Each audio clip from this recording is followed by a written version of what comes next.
Owen Colfer I met really early on when I joined, and largely it was to agree with him that he was gracious enough to give us his permission to be quite free with our film adaptation, to try and find the ways in which we could perhaps form an origin story that would definitely begin with his first book and the events of his first book, but that also allowed us some chances to borrow a little from the second book and make some things up as well. So what we had was his blessing, sometimes his involvement, but mainly his blessing to run our own creative course. And he popped in and out of the process, visited the set, and then and in fact appears in the movie vocally in an appearance right at the end of our post-production process.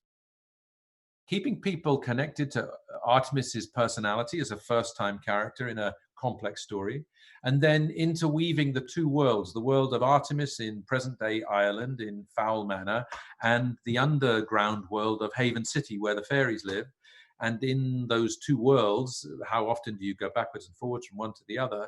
How could we make sure that the audience were keeping pace with the arrival of all of these different characters, fairies, goblins, trolls, characters from Ferdia's immediate family circle?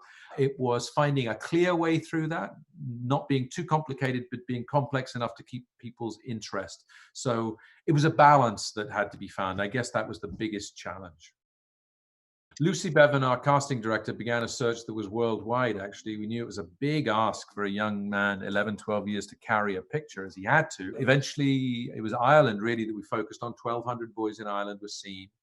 And over 9 months, Ferdia maintained a sense of humor about the whole process, which in itself was good evidence of his stamina for making the film.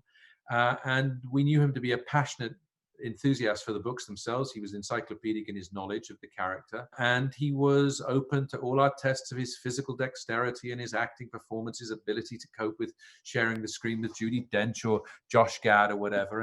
And generally his assurance, not overconfidence, but his assurance was what marked him out, and that extra humorous, compelling, charismatic quality that has him be such a sort of arresting screen presence. But patience throughout a long, difficult process was a big part of knowing that it was him. We wanted wherever we could to surprise people with what we were doing on film. We knew that Root's irascibility as a character and also great leadership skills and drive was something that we wanted to keep in the story. That was pure Owen. But a surprise would certainly be provided if you cast Judi Dench as an 840-year-old fairy.